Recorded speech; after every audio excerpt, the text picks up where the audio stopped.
liverpool waxaa la saray calaamad su'aal weyn hadafkoodii ahaa ku guulaysiga afarley koob kadib markii xoog weyntii si xul iyo xaraga leh ay ula sintay cawska gagada Wembley. Crystal Palace Chelsea rajo kale uma laabna oo aanan ahayn ku guulaysiga koobkii boqortooyada England inkastoo ay ku hungoobeen difaacashada koobkii koobabka ee horyaalnimada Yurub halka sidoo kalena ay ka kala daadatay qorshe kasta oo ay ku qaadi kareen horyaalnimada Ingiriiska. Laakiin weli uma muuqdaan kuwa isdhiibay ciyaartoydii uu soo caraabiyay macallimka aqliyadda la dhuubtay ee Thomas Tuchel.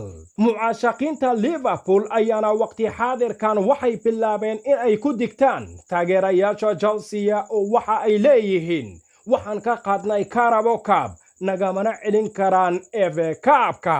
Laakiin dadka la tacajabsan xogweyntii galbeedka London ayaa iyagana durbaba waxay shaaciyeen in ay u socdaan aargudasho iyagoona adeegsanaya hashtagga ah niman aarsan uur hooyadii ayuu ku jiraa. Laakiin Soomaalida horay ayay u tiri farda laysku hayo layskuma fansho ee ballanteenu waa 14 bisha May oo ay dhici doonto ciyaarta dhaaftay. Ka rogo laba saar Chelsea in si arxandara ah ay u dilan doonto Crystal Palace cidna dah kama saarnayn. weliba taageerayaasha kooxda macallimu Thomas Tuchel waxay daawadeen ciyaar xaraga badan oo ay ku wacnaayeen dhinac kastaba.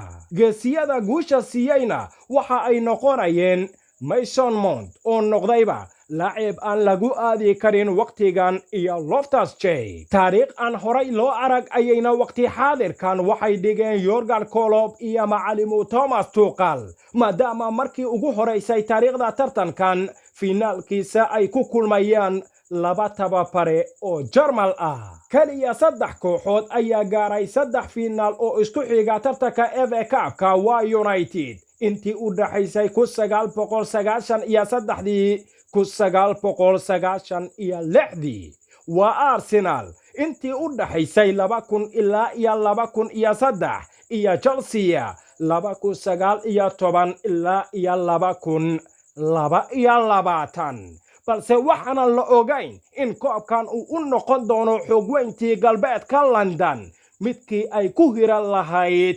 fasalkan. waad ku mahadsan tahay haddii aad daawanaysay warbixintan ilaa iyo dhammaadkeeda. waxaan ahay Maxamed Cabdirasaaq Tolman.